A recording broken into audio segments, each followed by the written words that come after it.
um, for attending this press conference by the opposition. And I was expecting by today that there would have been more profound analysis of the budget and those preliminary reactions from the opposition after the budget's presentation would have evolved into a more studied approach.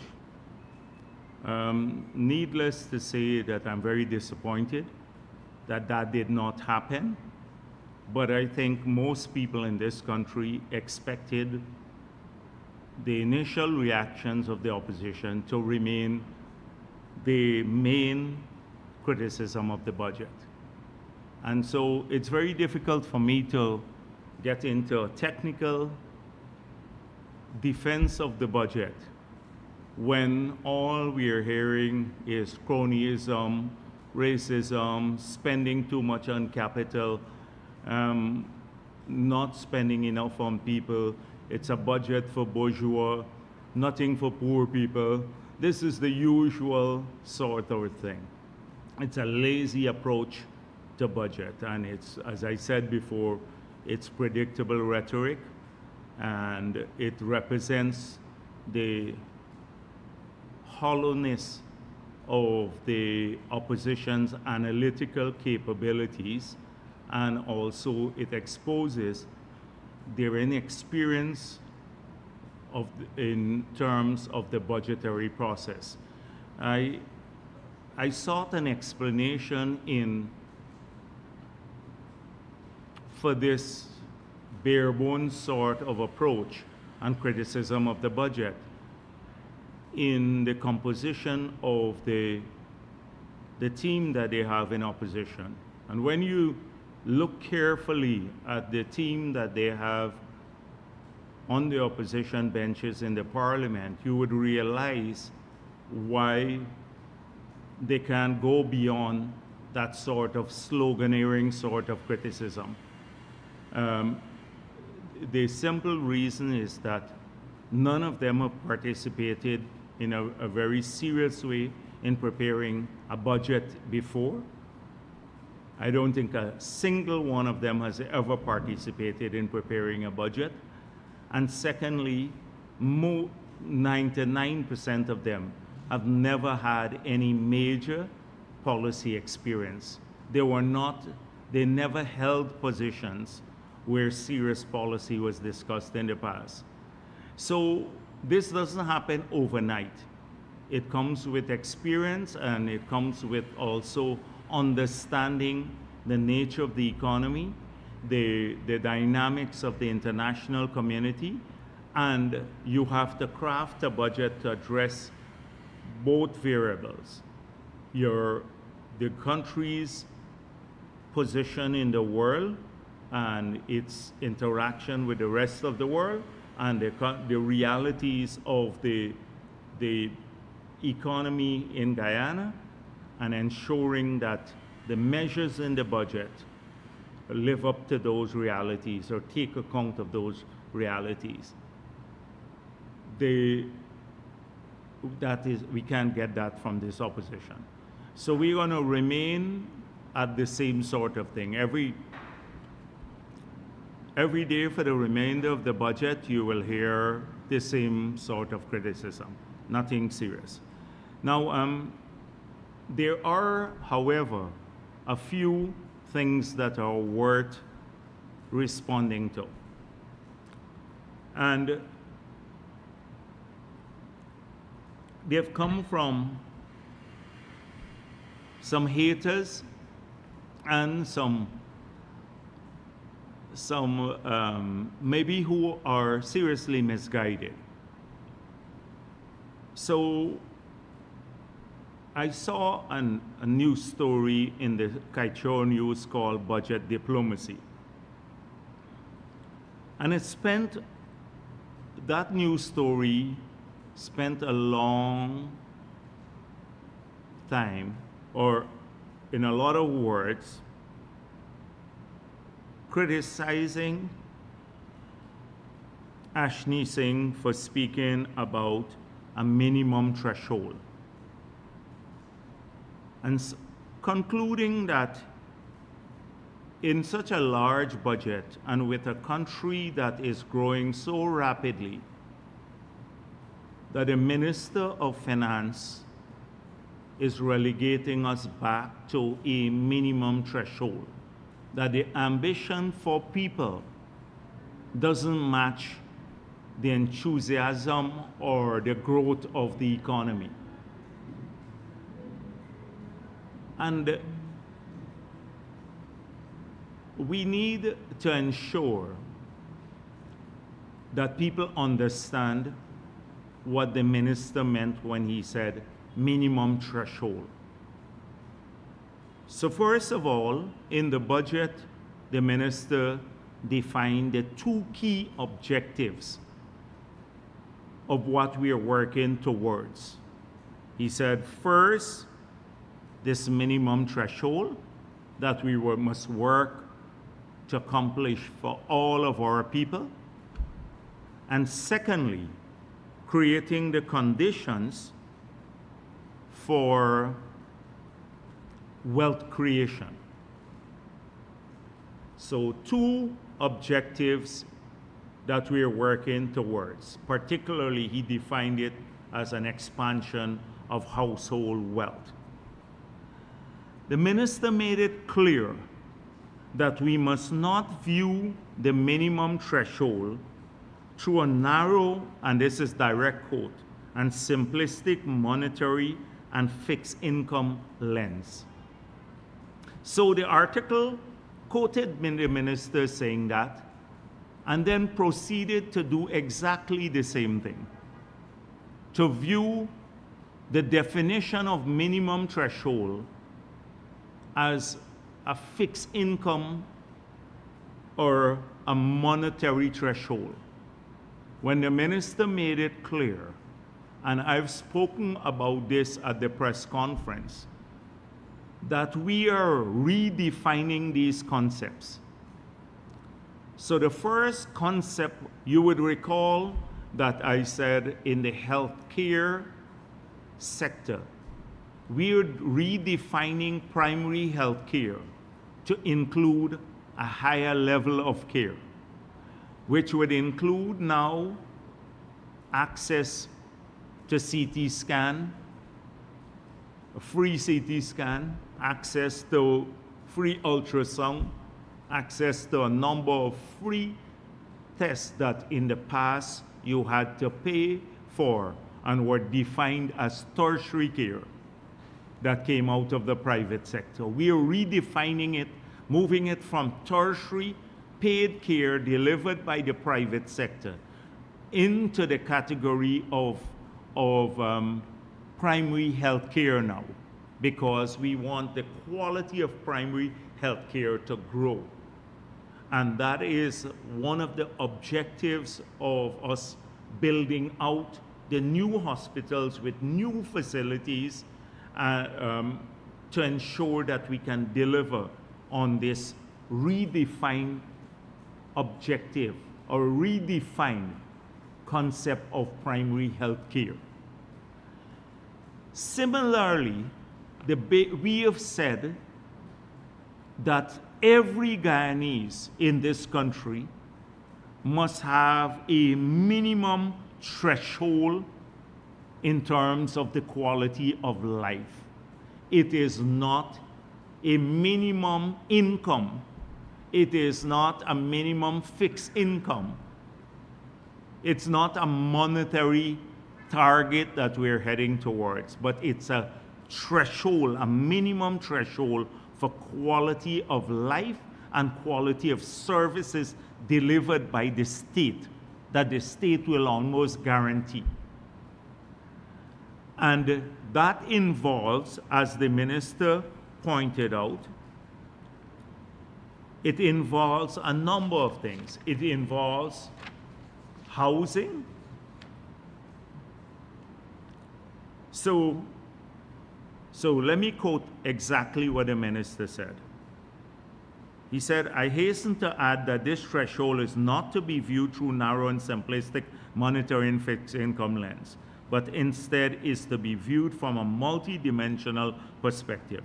Every single Guyanese family should have access to decent housing, including the potential to own their own home, sufficient nutritious food to ensure zero hunger in the country, good quality health care from conception to old age, relevant educational and skills training opportunities, and I can go on.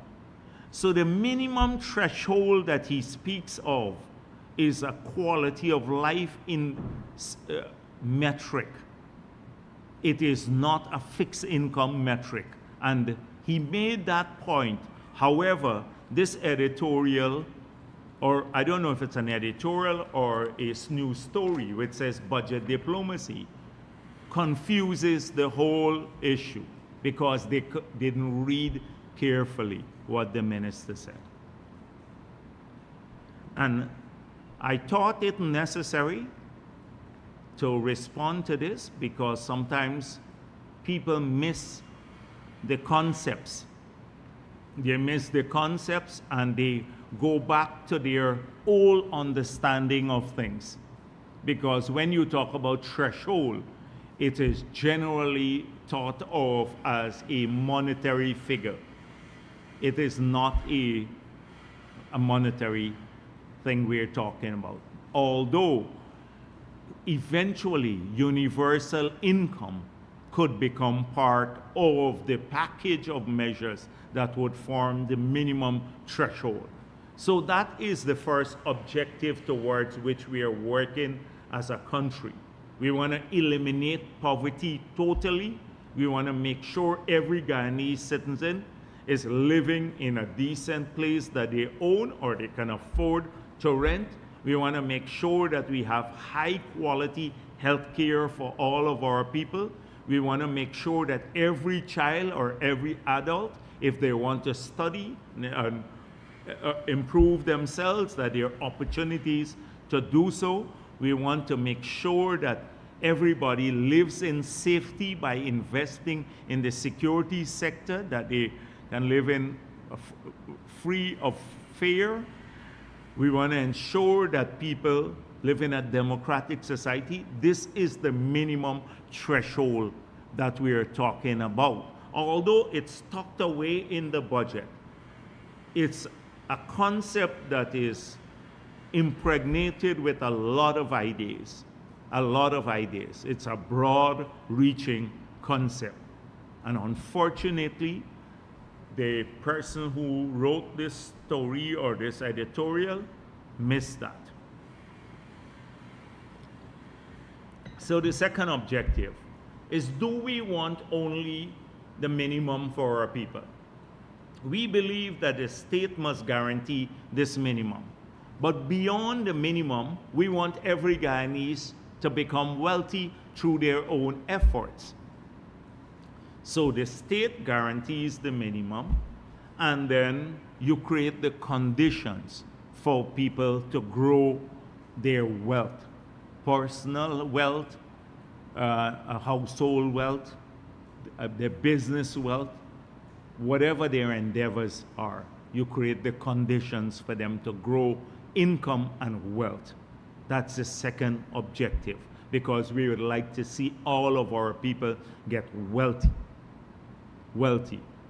And we believe they can do so, so they're not bound by the minimum threshold that the state will guarantee. The state will guarantee to ensure that all of our children can go to school and have a good quality education, but you're not bound by that. That is only what's guaranteed by the state. Through your own efforts, through investments or higher education, you can become more marketable, your skills, you get higher income, you grow your wealth, personal and business wealth. These are the two key objectives that we are working towards. They're people-centered. When the opposition said, oh, it's not a people-centered budget, it is not a budget for the people of this country or poor people, they missed the concept. The concept explains it all. They lost sight of that because they probably are also deluded by a similar thinking as the person who wrote this editorial called Budget Diplomacy. So that's the first point I wanted to make today, because I think it was worth clarifying, and even for those in the parliament. And so they should pay closer attention to these two concepts. The second one, another editorial, I think it's in the Kaichou News, Jagdeo, a leader of glaring contradictions. So basically saying we're not a rich country as yet. Quoting me as saying that we're not a rich country as yet. And further saying that I spoke of us eliminating poverty over time, etc. And then saying, how could he say this, but they're borrowing so much money to spend? A poor country should not really be borrowing so much money to spend. And on the face of it, it sounds maybe logical. But we don't live in a vacuum. And we have had explanations numerous times about how we have progressed as a country. Some people made it seem, like Ramjatan, that we just recently in a speech said, we have all this money to do whatever we want to, and when they get into office, they'll give it all out to people.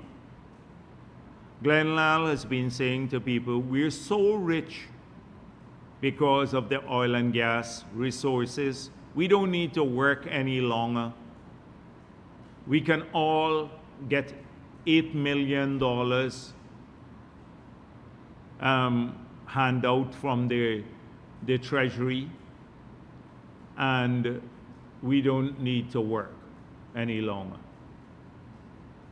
And I think this is extremely dangerous. That is why we had to point this out, that it creates a syndrome of dependency.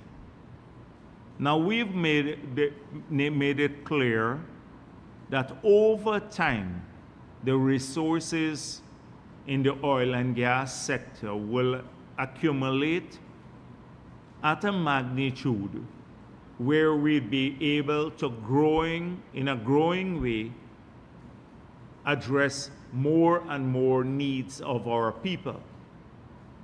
But we will never come to a point in our history when the citizens of this country will just sit down at home and receive a check and have to stop working. Not a single country in the world has gotten to that stage or will ever get to that stage. And so it is only a charlatan, a clown, who will promote that sort of philosophy, that you can stop working and the state will get enough money to mind everybody, to put it crudely. So we have had a hard time in saying to people, we're not wealthy as yet, but we have made progress. We have moved from a 300 million economy, US dollars economy, to a $22 billion economy, US dollars economy. I had to point out, notwithstanding this growth, that this doesn't speak about the distribution of income I think it was Oil Now who asked me a question about this issue. However, our economy is larger today. So we are growing. When we had a $300 million economy, we had blackouts under the APNU. We had blackouts that lasted 3 weeks at a time. No roads to drive on. The hospitals didn't have any drugs. People were fleeing this country in droves. There was no democracy. We didn't have food in some years to eat. We've come a far way from those days. A far way from those days. But we're not wealthy as yet as a nation. We've just had come out from, now we rank a higher middle income country, and we will probably move into maybe the OECD level very soon, even higher than that, the middle income, emerge out of that, the lower high income country. But it was only a relative recent phenomenon, and it was largely because of an enclavic sector, the oil and gas industry. So we had to point this out, that we are not wealthy as yet. We still, if you look at the revenue flow to the budget, if we were to do what they suggested, either the opposition or Glenn Lal, in a single year, we'll bankrupt the country. We'll bankrupt the country based on giving $8 million to every single person in this country. You'll bankrupt the country in a single year. You just calculate for yourself and you will see that. So we had to point this out. However, does this contradict our borrowing strategy? And that is the point. Jagdeo, a leader of glaring contradictions. Why are we borrowing more? What are we borrowing for mainly? We're not borrowing to eat. Most of our recurrent budget is self-finance. That is from revenue. If you look at our recurrent budget, the capital budget, we borrow mainly for capital expenditure.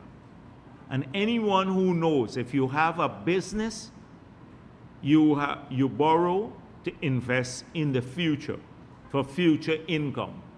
And all of these investments that we are making will enhance our capacity to have greater income in the future as a country, more revenue, so we can get wealthier. Secondly, the investments are made so they can reduce costs. Like last week, I pointed out to you that we will save, the people of this country will save minimum $100 million per year when the gas to energy comes on stream because of lower electricity prices. 100 million, $1 billion or 200 billion Guyana dollars in 10 years, they will save from that single project. And that is only from cheaper electricity. Forget the coking gas and the other stuff. So that's the sort of investment you have to borrow. But I see this whole question of borrowing is a central question on the debate again. Oh, why are you raising the debt ceiling? Are you borrowing too much money? And I want to point out to you that in spite of the borrowing over the years, our debt to GDP, that is debt as a share of GDP, the economy, has come down from if you lose Greenwich's figure, it's 900% of the economy, or if you use the finance figure, it depends on the starting year, 600% of GDP to today in this budget. Last year, it's 27% of GDP. One of the lowest debt to GDP figures in the world. In the developed world, it's over 100% or near 100%. In the United States of America and Europe, their debt to GDP, that is how much the government owes in relation to the size of the economy, is nearly 100%. In the Caribbean, it gets over 50%. In some countries, it's over 100%. We're 27% of GDP. That's one of the lowest figures in the world. And from over 100% of revenue to service debt, this year we're at 6% of revenue. One of the lowest figures to use for debt service too. So we don't have an unsustainable borrowing strategy. So there is absolutely no contradiction. The contradiction is only in the mind of somebody who doesn't understand that you have to invest for the future too.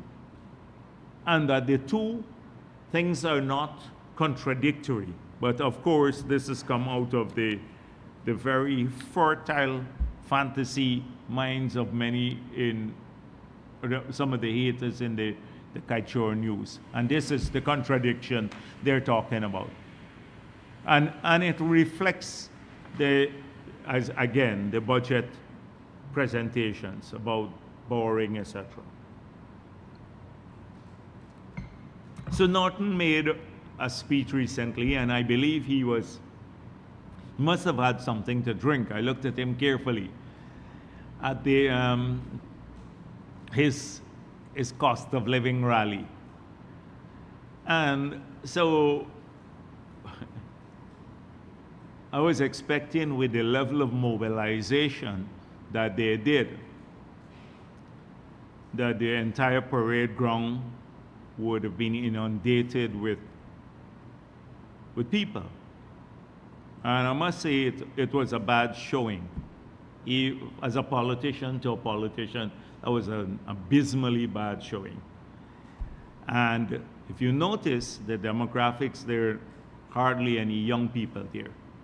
It's the same people who have been in the APNU for a very long time from decades ago. And I think they respond readily to the rhetoric of hate, because young people are intolerant to that. And so that's why they didn't show up there. Or even if they had showed there, the rhetoric of hate and the rhetoric of the past would not have resonated well with them. But that did not prevent Norton from going to his familiar territory and spouting this old rhetoric. So he had, the first thing he said is that they want to bring all the people of the country together. But when they get back into office, they will fire the PPP supporters from the public service. So if you want to talk contradiction, that's a contradiction. But we know that it's difficult for Norton to hide his true feelings. And sometimes they come out in unguarded moments. And sometimes you can create an aura of national unity because it's good for political purposes. But when you speak often and speak sometimes from the heart, your true feelings come out. And I think that is what happened to Norton on that day. So, reminiscent of the vulgar rhetoric of the past, they will fire the PPP supporters from the public service. Just imagine if we were to say something like that. The whole country would be in uproar. You'd have 5 letters going to the UN and every organization written to in the world, and it will make the front page of the newspapers, etc. Norton said it, and it's accepted by many people in this country. And the thing is that we believe contrary to what Norton believes in, that all the people of this country deserve an opportunity to enjoy this basic threshold, the minimum threshold that I spoke of earlier, and also to grow wealthy. And we will work in the PPP civic government to ensure that every child and every person, regardless of their race, their religion, their gender, or their politics, they have that opportunity. We will never use the litmus test of politics in recruiting people in the public service.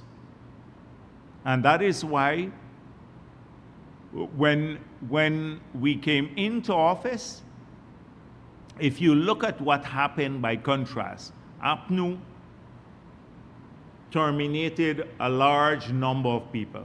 In the public service, I can tell you about the office of the president, a lot of people got sent home there. And then in many of the other sectors of the economy, the sugar industry. You contrast that with us in office. The politicians lost their jobs. Harman still wanted to stay on. You remember he wrote a letter that he wanted to stay on because he was the head of, not the head of the presidential secretary, I don't even remember what they called him at that time, but some of the others, and that they lost their jobs. Now these were people who were trying to out there who were part of the politics. They had to. We had to terminate people, but not ordinary people. That is the difference between APNU and AFC and the PPP. That's the difference between the PPP and APNU. And that is why we've stayed in office for long periods, because we are focused more on national development and working towards all of our people. I see Demerara Waves still carries, the PPP mainly Indo-Guyanese party. Look at the story just 2 days ago, mainly Indo-Guyanese. And then they will say APNU, largely Afro-Guyanese. So we are mainly Indians, and that's largely Afro-Guyanese.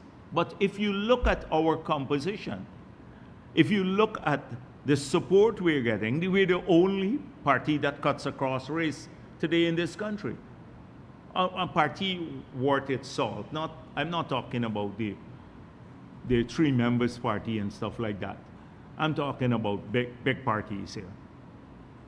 So they keep perpetrating that, but the fact is on the ground. So when Norton complained in his speech there that Ashni Singh spoke about a 50% increase in support in membership in membership in Linden, he might have said that in terms of the council seat. We didn't say 50%, but 2,500 people voted PPP from the town for the PPP more than in 2018 in the local government elections in the township of the town of Linden. 2,500 persons voted.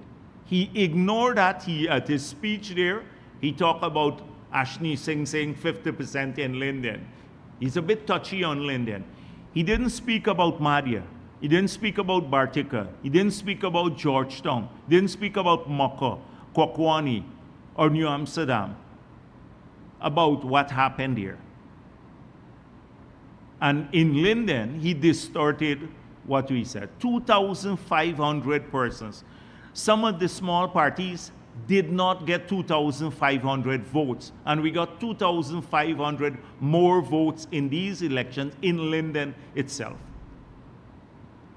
They didn't get that in the whole country.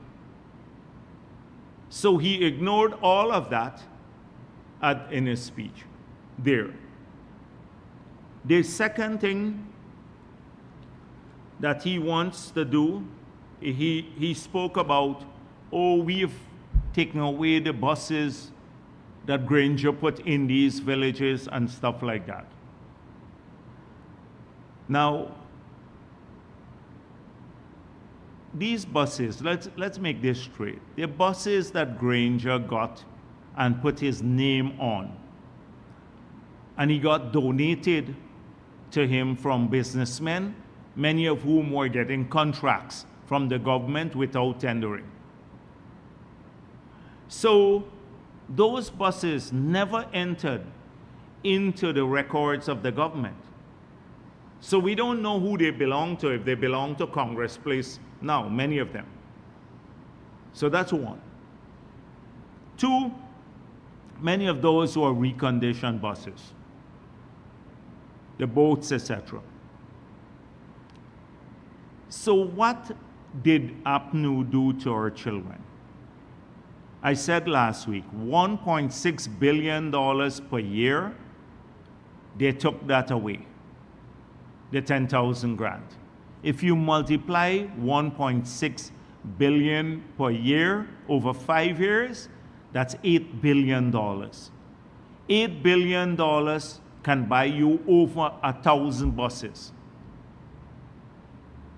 Imagine 1,000 32-seaters, that's 32,000 children per year we could have fetched around the country. And they are so proud about the 20 buses that they put on the road, old buses, but can't speak about the 8 billion that they took away from the children of the country. And you notice these people are shameless. They still continue with the 3,000 for the pensioners. And in the 5 years, they gave $1,400 per year to the pensioners and took away their water and electricity subsidy. They're still shameless. So Norton speaks about that in his speech there again. He then says he wants to end the Gold Scholarship program, because this is for friends and family of the PPP. So under Norton, you will not get a scholarship. You shouldn't apply for, wouldn't get an online scholarship, because he will end the Gold program. He has a problem with the part-time workers too. He said there is a PPP, people designed for politics. He will terminate the 15,000 part-time workers. The 22,000 Gold Scholarship, people who are on Gold Scholarship would have never gotten those scholarships under Norton. The 15,000 part-time workers will be terminated. So that is news for the part-time workers in the country. They'll be terminated. No doubt he will terminate back again the 2,500 CSOs in the Amerindian communities too, that they terminated in the past, because he is on a policy of terminating people. You know, you must, first of all, you mustn't get a part-time job, you mustn't be PPP, you mustn't be Amerindians. So that is his approach to running government. And it's all revealing itself in his speech or his rambling there at the parade ground. So he then says, tell your neighbors how things are bad under the PPP. Now, if you have to tell your neighbors how things are bad, and your neighbors are not there, it's gotta be, how stupid can you get? You gotta go back and tell your neighbors how things are bad under the PPP, as though like your neighbors don't have a capacity to make their own judgment. And you know why such few people went there? It's because the neighbors are telling them that things are improving under the PPP. Because for sure, more people are getting scholarships. Over 50,000 people more are working, and when APNU left, the children are getting back their grant. The pensioners will see their pensions double by next year, already 75%. We restore the water subsidy to the pensioner. The the electricity subsidy. The joint services have their 1-month bonus back, which cost us now about $1.6 billion more they're getting every year that APNU took away. The people in the productive sectors have had the VAT on machinery and equipment removed from their equipment so they can go back to work. In the education and health sector, the corporate tax has been removed from these sectors, so more investment. I can go down the long list. I can go down a long list of things.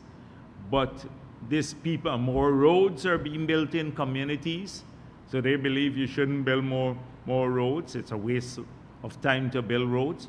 In fact, one of them, I think it's some finance or so, said that you can calculate how much more money we're spending and hand it out to the people, 8 million or something like that. Give it, don't spend it.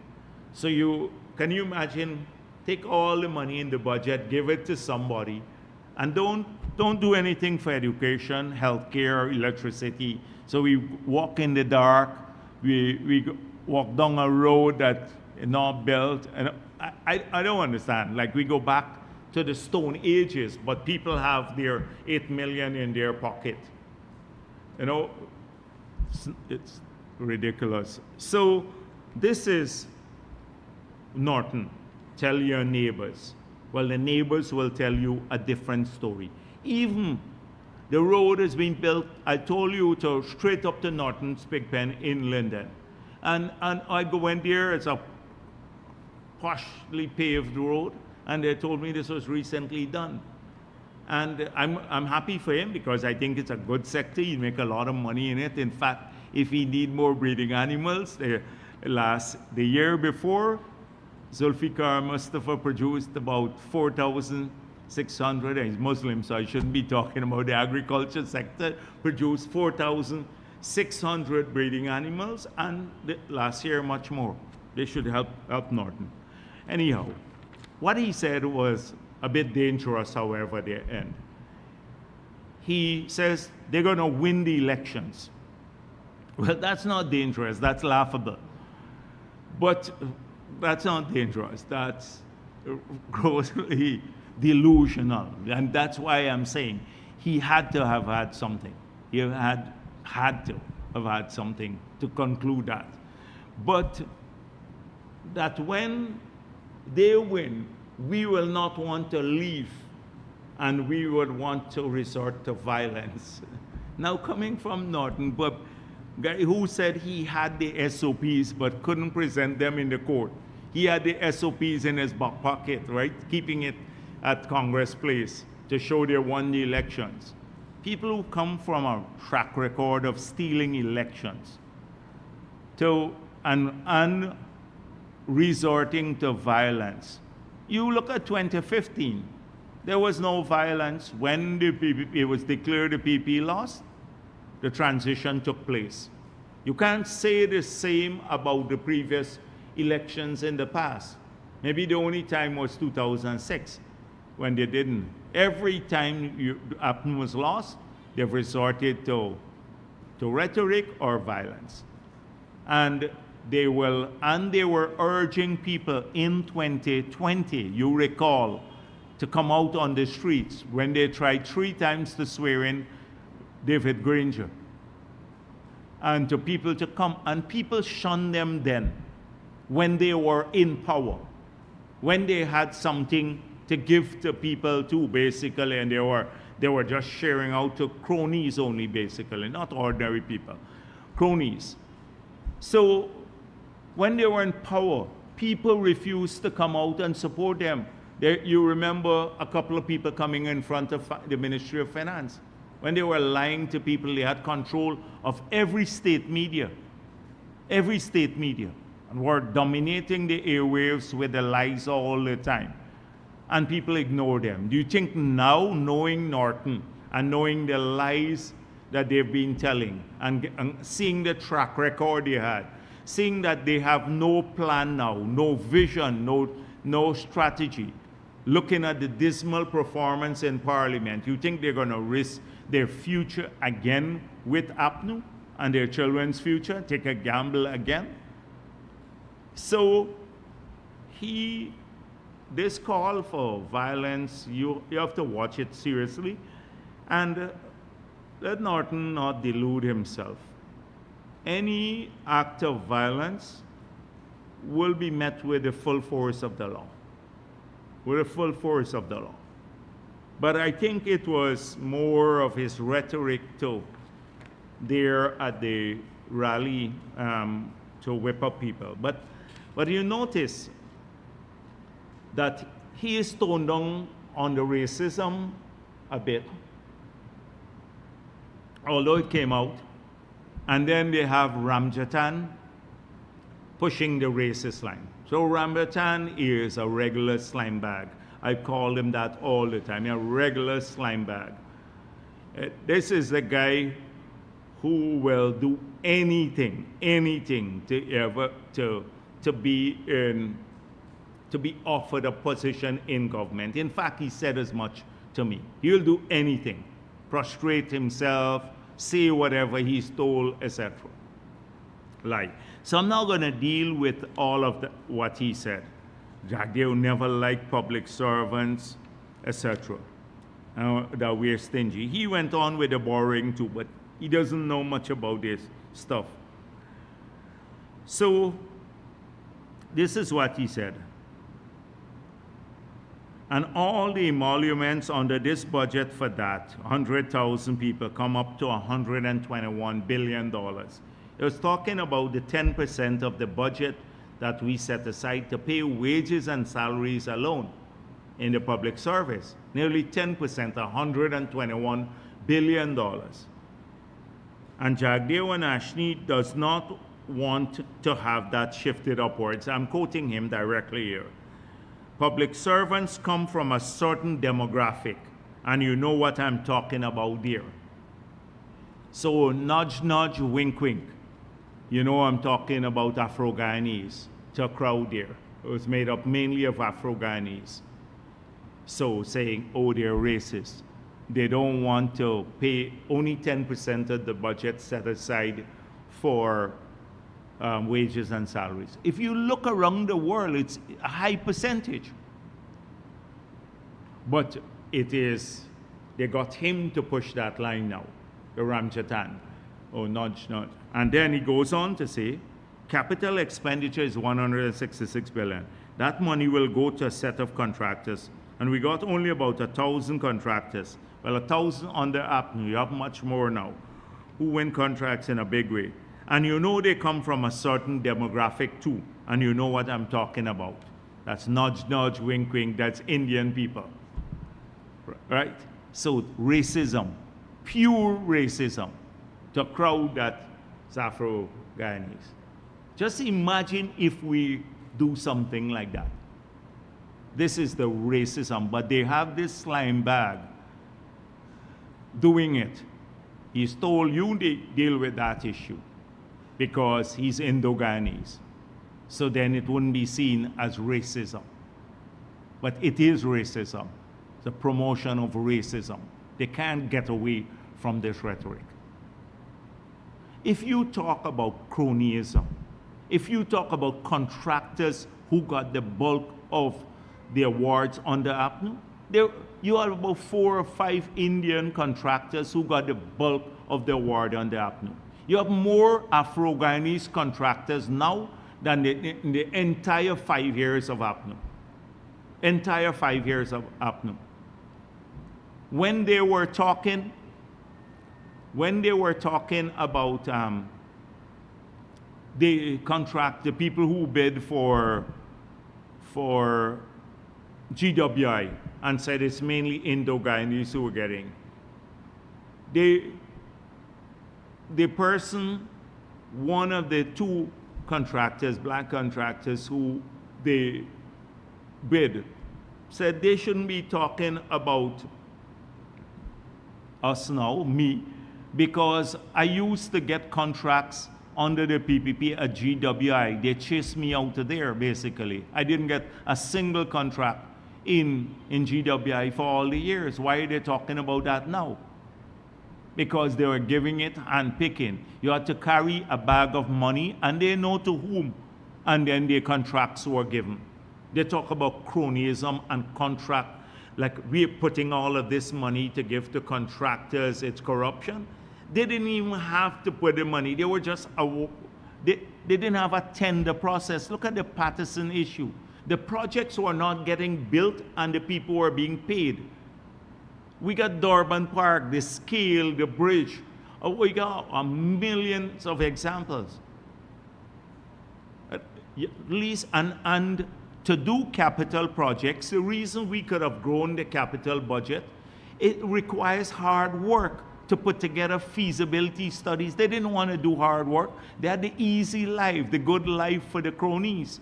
They didn't want to do that. You think a project of the nature of the gas, the energy would fall out the sky?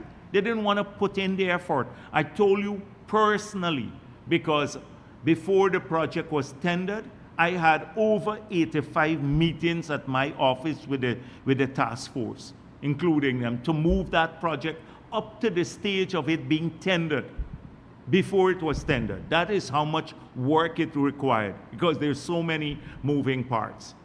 That was even before tender. You think they were going to put any effort into that sort? And that's just one project. There are many others, the Ministry of Finance, the President himself, a number of people who sit down day to day to put together these projects.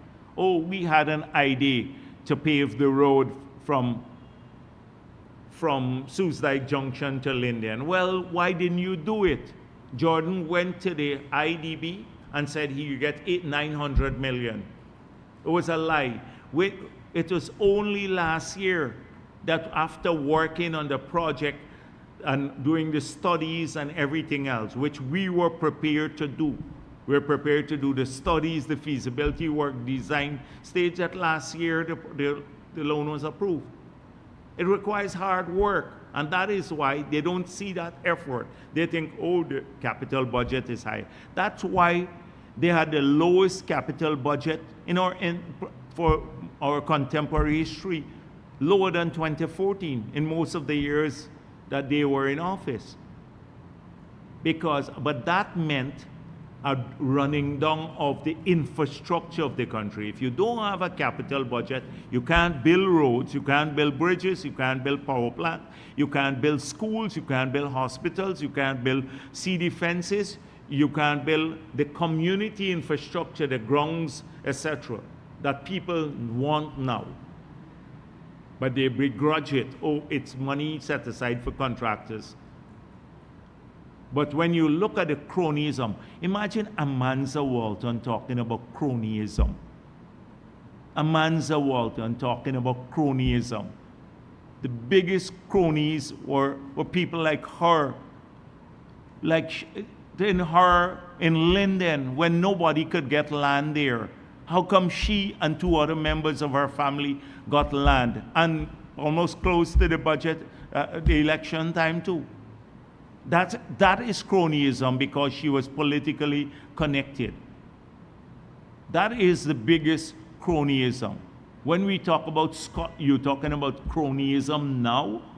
Cronyism, the scholarships. One minister, two children. I used to say $30 million, and I was told that it's $75 million, one minister. Simona Brooms, who I gather was at the same square too, the parade ground, talking about cronyism and everything else.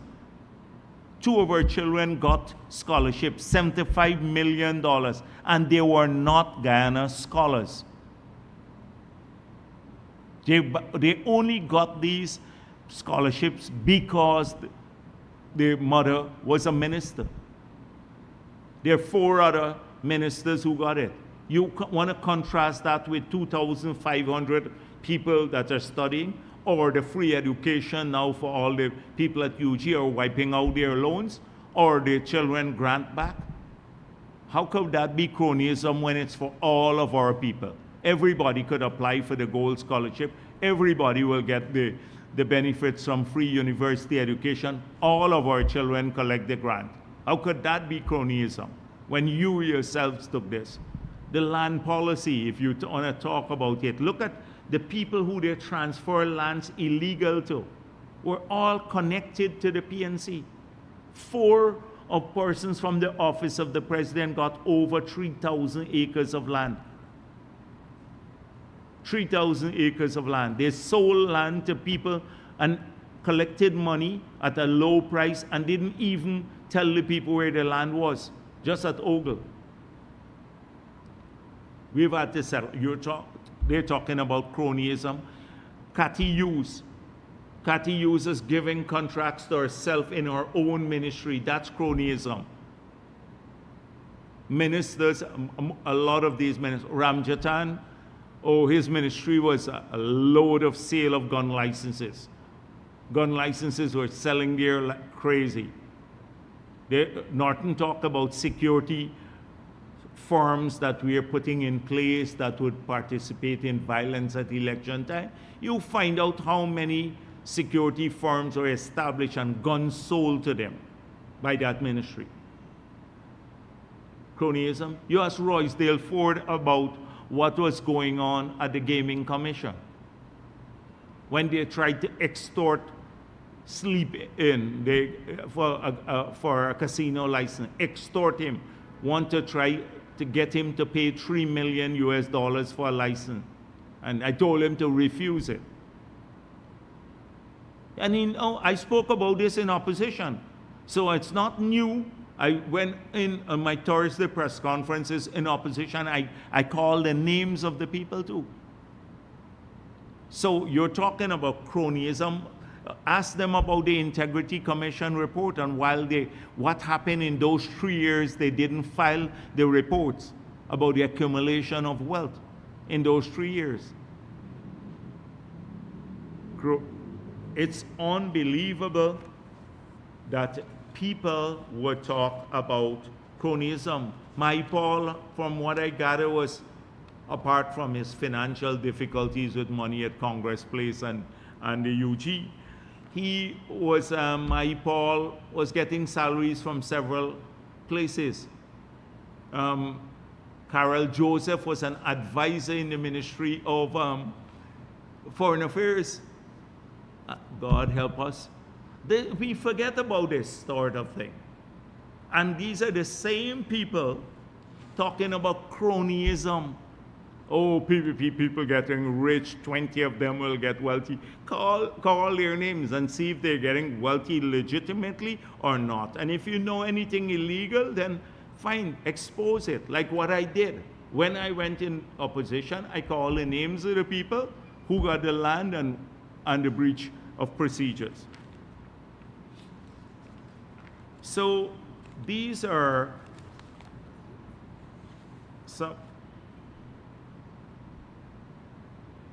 some of the things I wanted to talk about.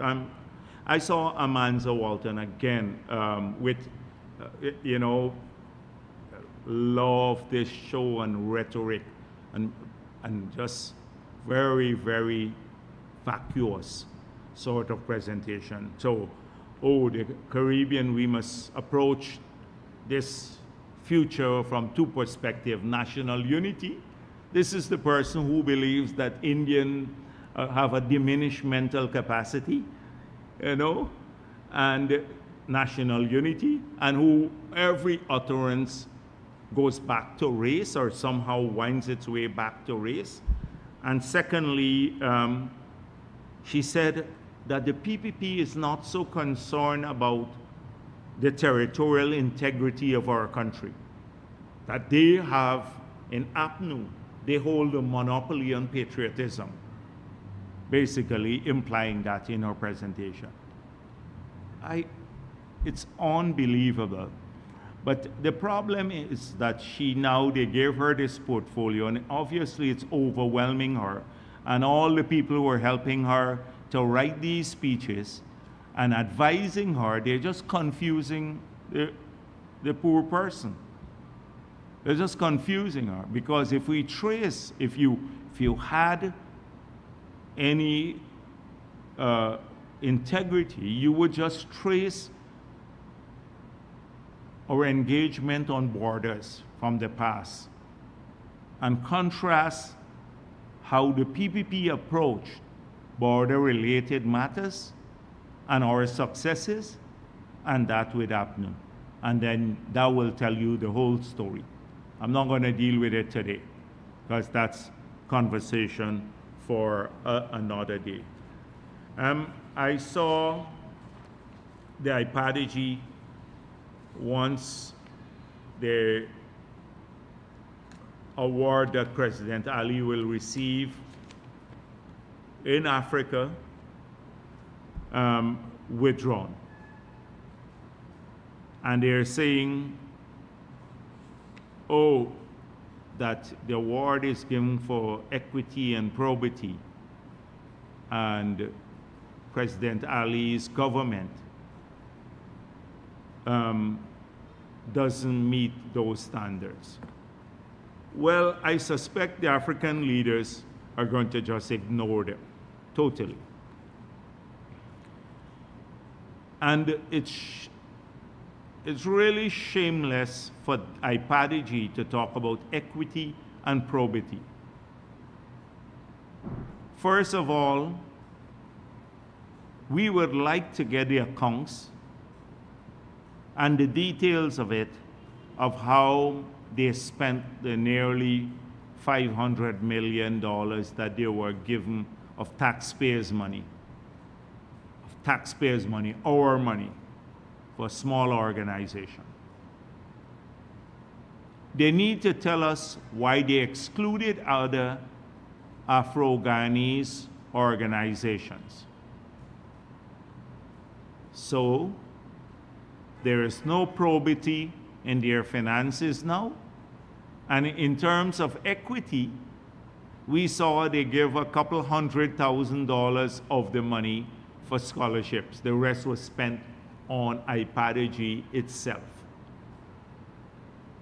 So there is no equity in that. This was given to assist Afro-Guyanese and Afro-Guyanese organizations pursuant to the Decade of African People at the UN.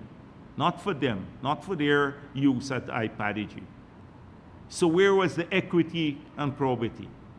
It's when these organizations that claim they represent Afro-Guyanese, they're seen through by the international community. Rickford Burke and all of the, I don't know, I'll mention him in a few weeks, he must be getting bored. The criminal Burke, hiding away. I saw he's suing Gail Teixeira for $500 million. He could sue for $10 billion. We want him here. He should come to Guyana and sue. He should come and sue people here. I hope. So he wants to sue Gail Teixeira sitting abroad, but he doesn't want to come to Guyana to answer for his extortion charges, where he is trying to extort a businessman, criminal extortion. He doesn't want to come and face the music here. But the criminal Burke and his ilk, they've overplayed their hands.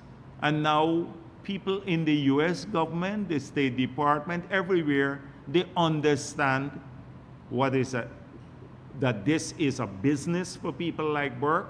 He makes money personally from this sort of thing, using Afro-Guyanese causes to raise money for himself, and he converts into use. This guy hasn't worked for 15 years, from what I gather. For 15 years, he doesn't work. He lives in the US. So clearly, he has to be conning people to live. And we've had this case of him conning. There are probably many more that we don't know of. But they've overplayed their hands. And people are now coming to find out. And what they're also doing, they're disparaging some of the African leaders and others who are giving this award to President Ali. What they are saying is that the only reason they're giving this award is because the people want to get favorable treatment in Guyana, concessions and stuff, for business side. Basically accusing them of being corrupt. This is the extremism of all of these groups. Of course, they have little resonance internationally and less resonance here. IPADG got nearly $500 million of taxpayers' money. Ask anyone in the villages, Afro-Guyanese villages of the country, whether they've ever seen them, the leadership, or know them. They're spending this money, holding conferences at the Marriott and other places, but they'll never go one day to the villages to assist. I'm proud to say that this government has been going everywhere, to every village in this country to assist all of our people. So I think I'll end there. Thank you. Thank you very much. I promise to be short today.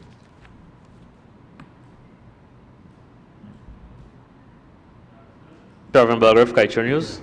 Dr. Jagdeo, Dr. Singh, during his budget presentation, expressed concern of how possible rising interest rates could stress debt service. In the circumstances, why not work with an existing debt ceiling instead of raising it? I didn't get that. Dr. Ashney Singh, during his budget presentation, he expressed concern of how possible rising interest rates globally could stress debt service. In these circumstances, why not work with an existing debt ceiling instead of raising it? So there are analytical parts of the budget, and often you show the international context. So the fact is that interest rates have risen steeply over the past 3 years. And they have created a huge problem for many developing countries that in terms of higher debt service.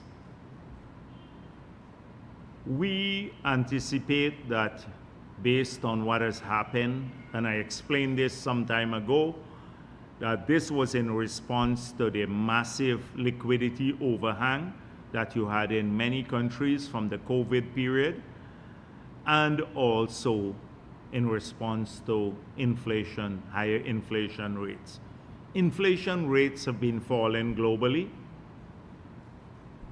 and therefore we believe that the interest rate spike is at its peak now. In fact, many central banks around the world are talking about interest rates coming down, especially now that it may be having a different effect where it's affecting economic growth, and the higher interest rates might be affecting interest growth. So they have achieved the inflation objective, but it's affecting growth. So we explained this, and the Minister of Finance had to do this in the context of explaining the world in which we operate. But I've explained here too that the rising interest rates globally have not impacted Guyana. So it may affect countries like Guyana, but it has not impacted us. And why was this so? Because our loans are fixed interest loans, and that the only two variable interest loans we have are both to multilateral agencies and not private creditors. So we did not get affected by this spike in interest rates over the past 3 years. So what you're saying there is a generic discussion on global issues by the Minister of Finance. We made it clear that what our borrowing will focus on. And our borrowing will focus on the capital projects. And the last time I outlined in which sectors. So I went on to speak about the $660 million from Exim Bank that will come in, and that even if we raise the debt ceiling to the level that it would be raised, it doesn't mean we have to borrow up to that level. That it is just to give us room should we have to do so. So I don't see any contradiction, because his comment about rising interest rates affecting countries is not affecting us here in Guyana for the reasons I told you, because of our debt strategy.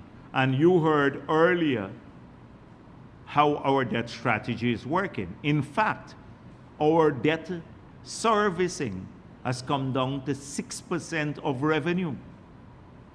6% of the revenue, which is one of the lowest. It must be the lowest in this region. So clearly, it is not stressing the fiscal in our case. And that is why there's much, much more room. If you consider where other countries are, there's significant room to borrow to fill that. Not that we will borrow, but there is significant room. Secondly, you just said that the global, it's projected that the interest rate will start declining, it's reached its peak. But if it continues to rise more and we'll have to take more from future budgets to go to debt servicing, will the government revise its financing plan? But we don't anticipate that so we're not speculating. All the indicators are that it will come down. Okay, and that is why I explain right here too that when interest rates are falling globally, you also have to reconsider your borrowing strategy, which might be moving from fixed to variable. Because if you lock in at a fixed rate of 5%, say 5%, and then it falls to 3% globally because it was near zero, then your fixed rate borrowing is higher. You pay more on that, servicing that loan. So we don't anticipate any of that happening, but we have the room and we have flexibility. We can always prepay, for example, some of these if we anticipate that there are higher interest payments, etc. We can even prepay many of the loans in the future years. Since the debate currently now it's surrounding why government is borrowing so much, can you explain to us why it's so if it's prudent to borrow so much now and spend so much currently? But I just explained all of that. That's what I was explaining just now. That's exactly what I was explaining. Wait, like you didn't drink some tea or coffee today. Dr. Singh was explaining just now. You just get stuck with the question there, man. You're trying to go back to your question when I gave you the answer already. Why? Yeah, you don't want me to go. Let me go back a long thing. So the country is expanding its capital. Everybody is right. We've expanded our capital budget in a massive way. The recurrent budget is constrained. Everybody has concluded that. The reason for the capital budget in economies where you can expand the capital budget, because should there be a shortfall in revenue, should there be, for example, for one reason or another, the lower oil prices, etc., you can easily mothball projects, or when the projects are ended, the expenditure is done. So it's not recurrent. It doesn't come back in the budget the future year. So when the road is built, it's done. So you don't have to the following year make that expenditure again, or the bridge, or the power plant. So that is one way of ensuring that we don't become like a Venezuela or many of the other countries. What many of those countries did, they splurged on the recurrent budget. So when the shortfall of revenue came about, and inevitably that will happen, they could not sustain those expenses in the long run. And those are expenses on pension, on wages and salaries, on whole range of social benefits, etc. And therefore their society went into steep decline. And all the economic fundamentals got distorted. They ended up with you saw what happening. Massive, people don't have food, interest rates skyrocket, inflation rate was thousands of percent. We talk about 2% and 4%. In some of these countries, 1,000%. We saw it in Suriname too.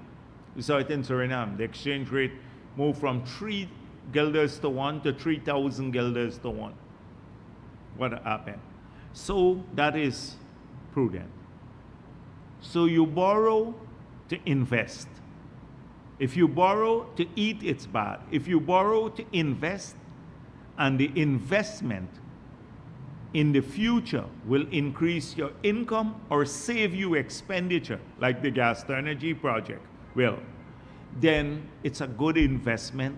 It enhances the capacity of the country, improves people's lives.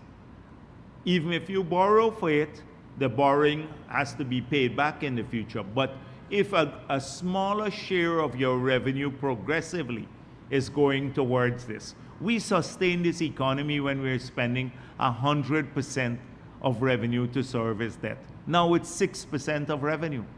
We have room to sustain it in the future. And it would fall even lower when in the future years when the revenue goes steeply up. That's why. Okay. While in the budget speech as well, Dr. Singh mentioned that global inflationary measures loom large, hinting that cost of living could get higher in 2024. Guyana could be affected by this too, if commodity prices continue to shift and so forth. How does the government plan to combat this should this happen in Guyana? So there are a number of things. Let me get back to this point. So do you believe that we should build community roads?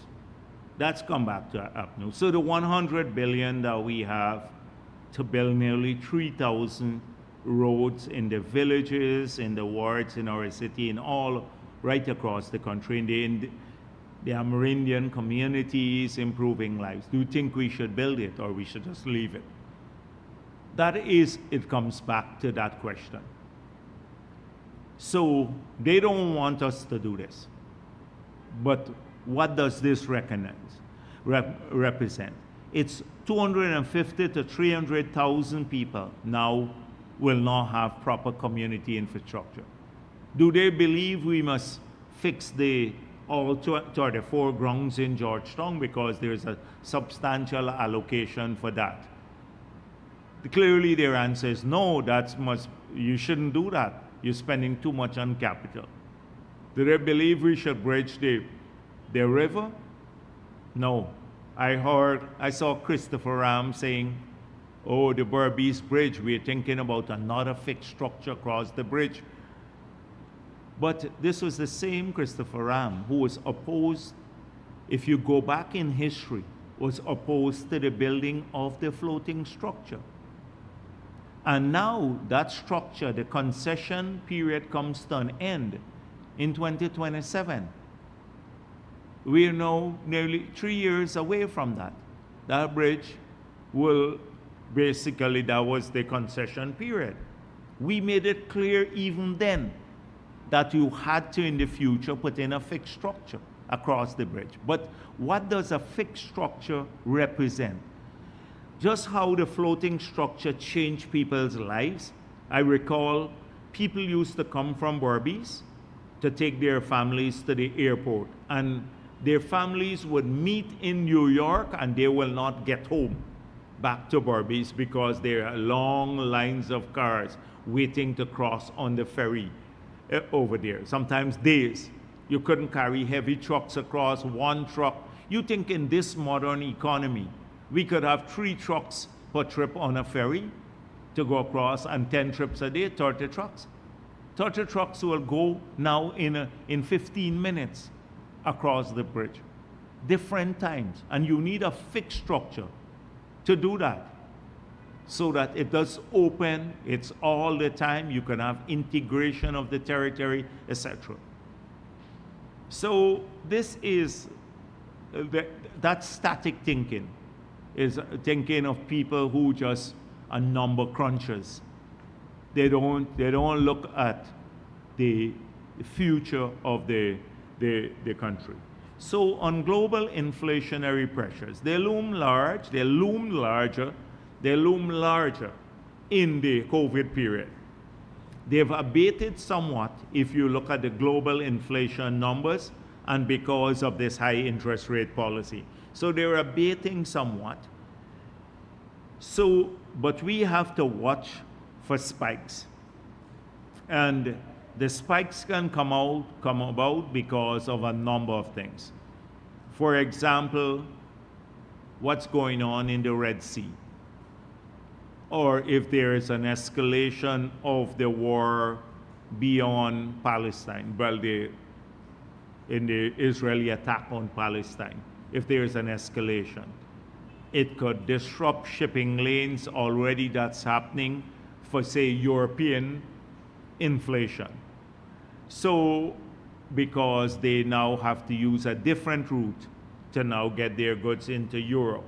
So if we're importing goods from Europe, could possibly, in a real world, not in the low world, where you can, you know what's the guy, the low man from the economist who's now economist, the low guy, he said you could have a world free of inflation, right? Guyana could be free of inflation, although the world has it.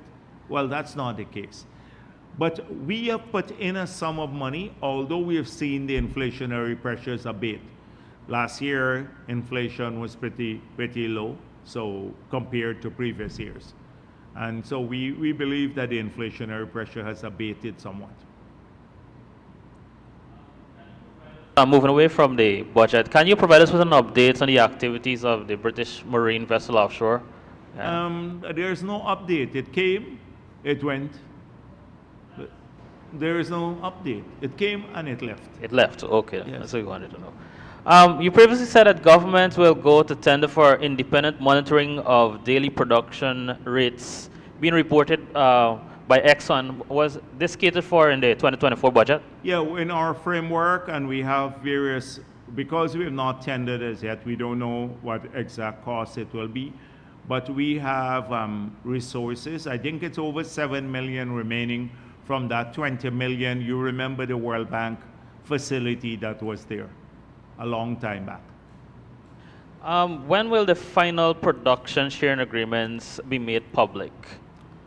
Oh, I know it's been given to the contractors already, so it could be in the public domain. If it's not in already, I'll just tell them to make it available public. But as you know, I said to you before that we're now making adjustments on the fiscal terms. So we can upload it anytime. I'll tell them to do so. If they haven't done so as yet, the ministry hasn't done so, I tell them to do it this week, so you can see it. Okay, my final question. To what extent is the Amerindian community aware of the Petroleum Activities Act, and were they consulted as a group? This is on the basis of Opposition Member of Parliament Vincent Henry called for it to be repealed on the basis that it violates the right to free, prior, and informed consent because the minister has the power over the sector. So we want to know if they were ever consulted on this petroleum. Which minister has the power over it? Are you saying that every law that we pass now, we have to get the free, prior, informed consent of all the villages in the Amerindian communities? Any law that this country passes now in Parliament, whether it's to do with us going to Timbuktu or going to the moon or buying equipment for the army, if we pass a law or national sovereignty, we have to get free, prior, informed consent. Free, prior, informed consent is when the activities affect the lives of the people who live in these villages and their communities directly, not through an indirect extension of the government. With our constitution doesn't confer that right on any group of people in this country. So we made enormous progress in enhancing the rights of indigenous people by doing several things. By passing the Amerindian Act, which gave basically some form of subsurface rights to indigenous communities, the ability of the community to make rules for self-governance in those communities, a sure pathway to land titling and the conditions under which it will be done. We then, in the Constitutional Reform Commission, the new constitution, we put in place an Indigenous Peoples Commission. We respect the principle of free, prior, informed consent, but as they relate only to activities, so for example, impacting directly on the villages. So the plans that the villages had to put together for development of their villages and spending the money that we are giving to them through the LCDS, they had to give free, prior, informed consent through a meeting of the village with 2/3 of the members in attendance and to vote in favor of the plan, and they had to send us the minutes of that to see that it's done. But that as it relates to spending through the LCDS and those sorts of activities, not for any law in this country. So you ask Norton if he supports that. APNU didn't even want to give them more land, much less to do something of this nature. APNU, remember APNU said, if you get more land, you can't get any benefit from the oil and gas sector. That is an APNU minister saying to the Amerindian community in this country. Now, this same Henry, who was part of it and was, you talk about cronyism too, you forgot the SLED, a program. He was part of the crony class in the SLED. He now wants to extend it to any law. So we can't pass a law on the budget. You have to get now, before Ashni Singh raises the debt ceiling, or now he would have to go and get the free, prior, informed consent from 242 villages. He has to go there. Are you saying that? You need to make sense to some of these things that people talk about. Some sense. You know, when you make these clownish kinds of statements in the parliament, then it's just like, really, I have to waste my time responding to them. Yes.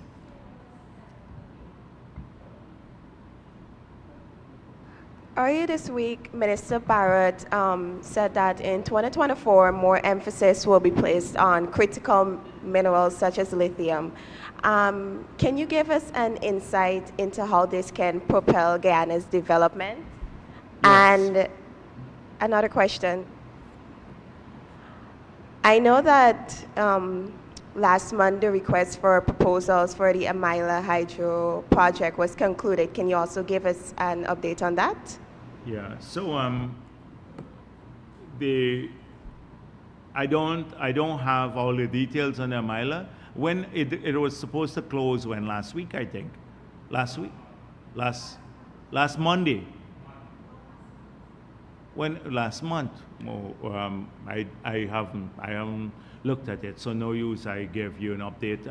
I can commit to giving you the update at the next week because I haven't looked at the Amila, how many bids we receive or anything of that sort was engaged. So that on Amila. On the critical mineral, so we have to do a mineral map. We have to look at, probably spend a bit more money now on doing this mineral map, assessing resources internally. We were talking at some stage about all the information we gather should be open source information. So once you do the surveys, you upload it.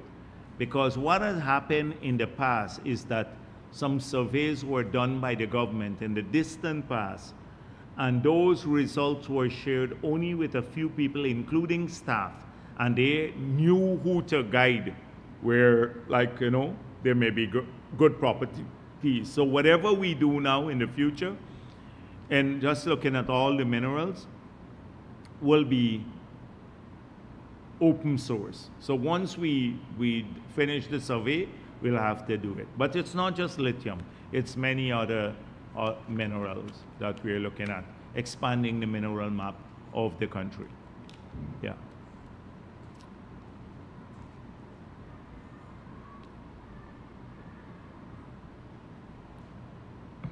We're in January, right? Yes. Good afternoon, Vice President yeah. Kemal King Oil now. Could you expound on some comments made by President Ali in the press recently regarding the meetings under the Argyle Declaration?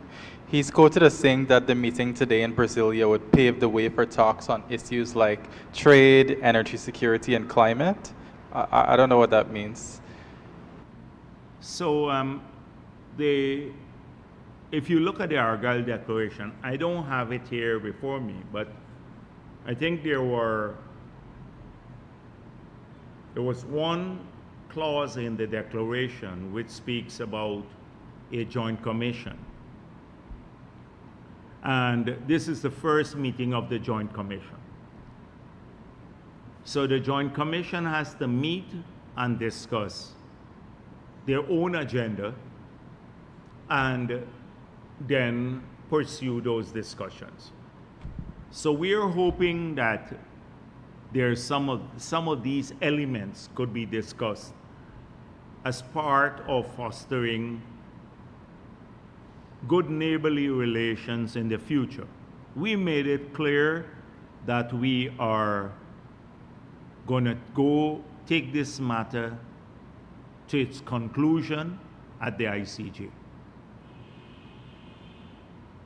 And whatever that outcome, and we believe that it will be a favorable outcome for Guyana, given that Venezuela has been unable to provide a shred of evidence that the 1899 award was flawed, that the outcome should be favorable to us. But even beyond that outcome, we will still be neighbors, and we'd still need to have relationships outside of the border issue. And so we are hoping, as part of that confidence building measure, and I think this was the intent of the people who were in St. Vincent at Argyle, that the discussion at this level, in the Joint Commission level, could help to move us closer to that atmosphere. Now, a report from this Joint Commission will go to the presidents when they meet. And then they also will determine what they want to discuss further. So that Joint Commission now has been put together, and they're meeting in Brazil. Okay, thank you. With respect to where we are in the auction, am I to understand that the negotiations are entirely complete and that the concerns that ExxonMobil had raised about the model contract, those have been ironed out between the two sides? I'm not going to comment on details as yet. Until we close, then you would have a statement, and you will see the contracts, because whatever we sign, we'll make public. We made that clear. All contracts will be made public. This week you will see the PSA. I'll tell them to upload the PSA. And then you will see these issues, because if it's ironed out at the technical level, it hasn't come to us. I want to see, when it comes to us at the political level, whether the ironing out of differences has compromised any of our principled positions. And so that's why I don't want to comment at this stage until we see the drafts where there's agreement on all sides, to see if those drafts accord with our instructions. Okay, you mentioned last when we discussed the auction that where we are now is on the company submitting documents for the due diligence process. That's what, yeah. Is that the only item on the agenda before That's this what is I'm concluded? told, that they have to submit additional documents. Okay. So this is still at the technical level. When it's at the technical level, we don't call them every day and say, you do this and do that. They have generalized instructions. They go their work there. When the technical work is done, then it comes to us policy-wise. And we review the documents and we say, is this what we wanted? Are the agreements in keeping with our instructions? And then at that stage, we have the political input, and then it's finalized. Okay, thank you. You mentioned last week as well that the government has an internal estimate for the size of the population that's closer to 1 million. Yeah, this is a crude, yes, Okay. a crude estimate that we've been doing. We're working with, it's a planning kind of figure that we use. We use 900,000, yeah. If following the conclusion of the census, there is a higher revision of the country's population, I imagine this would affect some of our metrics with respect Yeah, to... but we don't manage from metrics. And that is the point I try to say to people. We don't manage from metrics. We manage for outcome. So I don't put great store in if the per capita GDP goes up by $1,000 or come down by $1,000. It's not, we don't manage from metrics. We don't manage for ratios too. So a lot of people say, look at the size of the fiscal deficit. If in that fiscal deficit or expenditure now, although it's 8% of GDP and maybe it was 5% of GDP in the past, but in there our capital expenditure has grown tenfold, and it's going to solve electricity problems, cooking gas problems, transportation problems, health problems for our people. That's the objective. We don't manage for the metric. But the metrics have to be taken account in terms of your sustainability planning. So you wouldn't expect any such revision to affect the government's development planning in any way? Nothing whatsoever, because we don't manage for metrics. Okay, I'd like to know, with respect to the loan that you intend to take from the Exim Bank, the $660 million loan, this would be one of the biggest loans that Guyana has ever taken, if it's approved. What would be your specific debt servicing strategy for this loan? Or would there be a more generic debt service?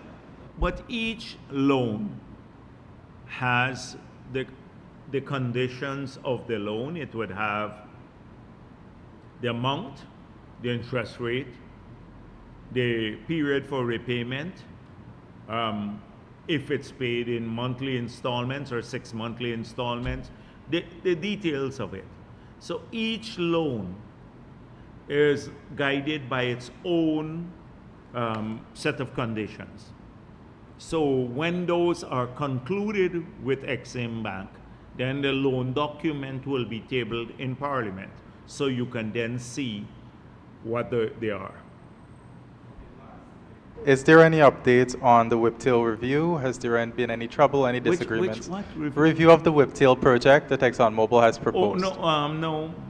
As far as I'm concerned, they told me they're working towards the end of the first quarter. They still maintain that schedule. Dr. Jagdeo, Guyanese critic for Daybreak News.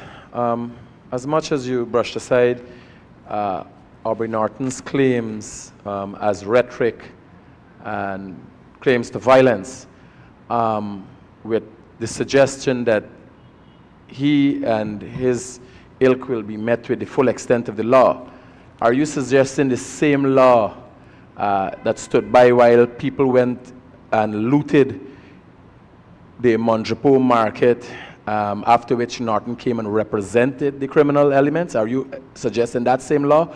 Or do you have a strategic plan for this time, since the game of elections and power has, gone up so much more, and so much more is at hand here to gain? So a number of people in that case So this ostensibly came out of a protest for justice, and it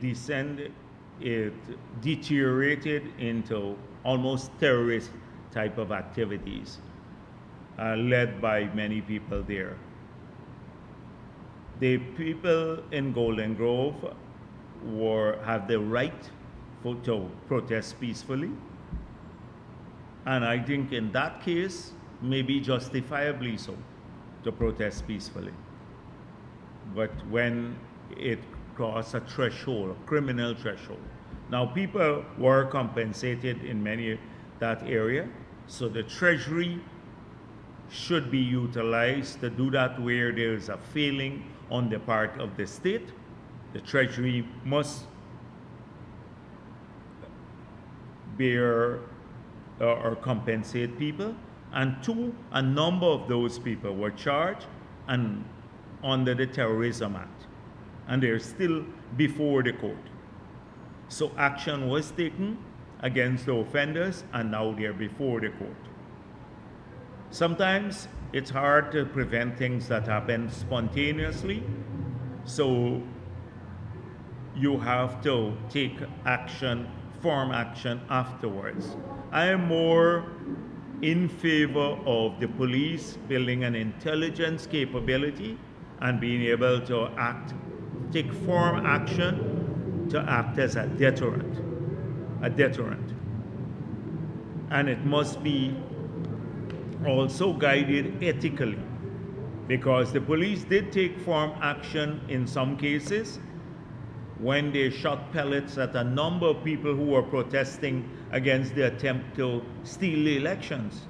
But they were protesting if they didn't protest, then maybe we would have had a very different country today.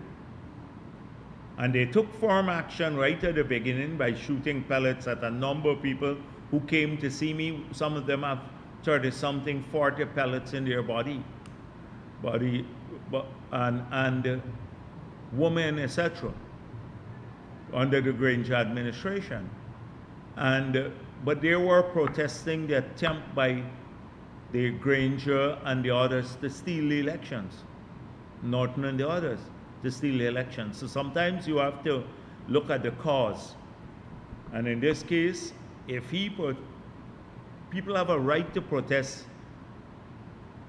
causes, but peacefully. And we will respect their right, but if they harm other people, then we'd have to take strong action. And that's what I would repeat. Dr. Jagdeo, just to get it a little more clear, in the past, the armed forces, like the Guyana Defense Force, lost AK-47s, a number of AK-47s that end up in the hands of bandits that were called freedom fighters and supported by the PNC. What is the strategic plan to ensure things like this? Because you're saying they will face the full extent of the law. What law? This is a law that's been lacking in the past, a security force that has been lacking in the past. What strategic plan is there? So there are lots of things. You want me to outline again the criminal history of the PNC. So a lot of the weapons that we found in the hands of the bandits could be traced back to an era when those weapons were taken from the army and transferred to the headquarters of the People's National Congress. They happened in the period around which Walter Rodney was assassinated by the PNC. You'd recall the Commission of Inquiry into the Rodney death, that question was raised, and the individuals who signed out those arms to the PNC from the army identified. Those weapons were never returned to the army. In the crime wave, a lot of those weapons were found on individuals. So why do you think that APNU, in spite of them talking about the trouble period, Granger likes to speak about the trouble period, never conducted an inquiry into what happened there. Because we know, we didn't need an inquiry to tell us that the PNC operatives were going into Buxton and encouraging people to participate in this. Granger then went and conducted a commission of inquiry into Lindo Creek, where the security forces were accused of killing those people, falsely accused. So it tells you whose side he was on, not the security forces. But in that very same period, you had Winston Felix and Collins, who headed the army.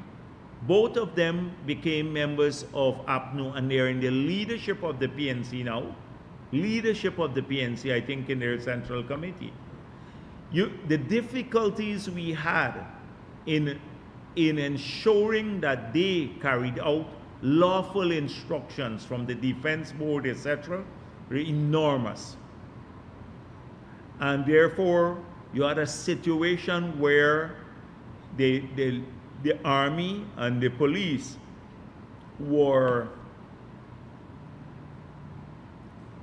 undermining carrying out their legitimate functions. People forget that. They forget the call from Basil Williams to Winston Felix saying at Agricola, boy, you help us out. I don't know what he meant today, but when the massacre took place at Agricola. So we know that this was described by US agencies as a political insurgency. This was just a crime wave. So it's a political insurgency. At the end of it, every single one of those people were either apprehended and in prison or killed by the security forces. So justice has been meted out to them, or at the end of it. But it created turmoil in this country. The capacity to create turmoil is an disruption. PNC has demonstrated that all the time. But this country has withstood everything they thrown at us, even in the tough days when they had greater control over people by pushing the racism. And we've withstood it. And we'll withstand it again now. And now I believe I have greater confidence in the security forces and their ability to pursue justice fairly in accordance with the Defense Act and all the laws governing the police force. That they have a capability, they have demonstrated that. And what I was so pleased with, that when the period when they tried to steal the elections, there was provocation and in fact an active attempt to get the army to and run the country, and they refused to do so. So I have greater confidence now that any attempt to disrupt the peace will not go unanswered. We have this time more ever than ever in our history, we have a capacity and a willingness in our security forces to comply with the law. We've had a tough time. It's not easy when you're running a country and trying to keep peace and protect people, and you have the head of the army and the head of the police force who undermine you at every turn for political reasons. It's not easy, but at the end of it, we overcame all of that, all of it. So I have no doubt that Norton's mutterings here, I said I'm not taking him too seriously because it's clearly delusional when he said they would win the elections. But I made it clear that if he breaks the law, he's going to face the consequences too. Yes. Dr. Jagdeo, one last question. Recently in Parliament, there was an incident where it was just short of you being assaulted by an opposition MP. How is government treating that, and how are you looking at your security from here on? Since the dangers are from within. There are lots of haters right? And APNU singles me out. I saw their rally there. They had a cost of living. They cussed me throughout. They had a placard, get rid of the bad rat. You know, the bad rat and stuff like that. It's something that will now go away from APNU. They will keep cussing me all the time. They hate me with a passion, and some of their wild influences too, because of what I stand for. And it doesn't, like some, I think, say GHK Lal mentioned something that he could say I'm corrupt, because they've said that before 1,000,000 times. But they had 5 years to prove it in opposition, didn't do it. He could say, it could call me all names. So he was saying that he could call me all names under the sun, and I don't get angry. But when he speaks about Exxon, I get worked up, as though I'm in the pocket of Exxon. And the reason why, I don't take the ad hominem attack seriously. I don't care too much what they think of or say of me. It's not arrogance. It's just that I know who I am. And I know why they hate me. And they're not going to change what I'm doing. They're not going to change what I'm doing. And I know that what I'm doing is for the good of the people of this country. That's why I will take them on the Exxon issue, but will not take them on when they're vile. The same GHK Lal, when he cusses me personally. Because for me, that doesn't bother me too much. But when you take on an issue and you distort it, like Glenn Lal and his type have been doing, where they could harm the future of this country, our children, by being extreme in their views now. These people haven't contributed anything. GHK Lal was living abroad under some Wall Street. What if I say I've heard rumors of him being a pedophile? He says all kinds of things. I heard Jagdeo is corrupt. I heard rumors of him being a pedophile, but he was overseas. Came back recently as an analyst, so-called analyst from Wall Street. I see they dropped that now, and been sponging off of the government under APNU. And now, obviously, he is upset with it. But that doesn't bother me. But he's come back now, and they form part of a narrative to chase away people, investors from this country in every sector. Glenn Lal, you're taking away the forest resources, so nobody must invest in forestry. Oh, the bauxite people are taking away our bauxite. So the people lost their jobs, the 1,000 jobs in Kwakwani, all of them gone quiet. Now they're after the oil and gas industry. That's $60 billion of investment. That's maybe about 10 times the amount of investable resources we have in the whole country. Now, how are we going to get that? And then they want to chase everybody away. So, but they're bread well buttered. That's why I will take them on, because they're trying to harm the future of our country and our people, and that gets me worked up. That would bother me, not the personal attacks on me. So that thing with this Cummings, I'm sure if all of them had their way, they would try to do me harm. But I told the police, don't bother with her. Just leave her, man. She's crazy or something. I don't bother with her. She might be just crazy, yeah, lady. So that's how I'm dealing with that. I don't bother with it. Personal things don't bother me too much. Thank you.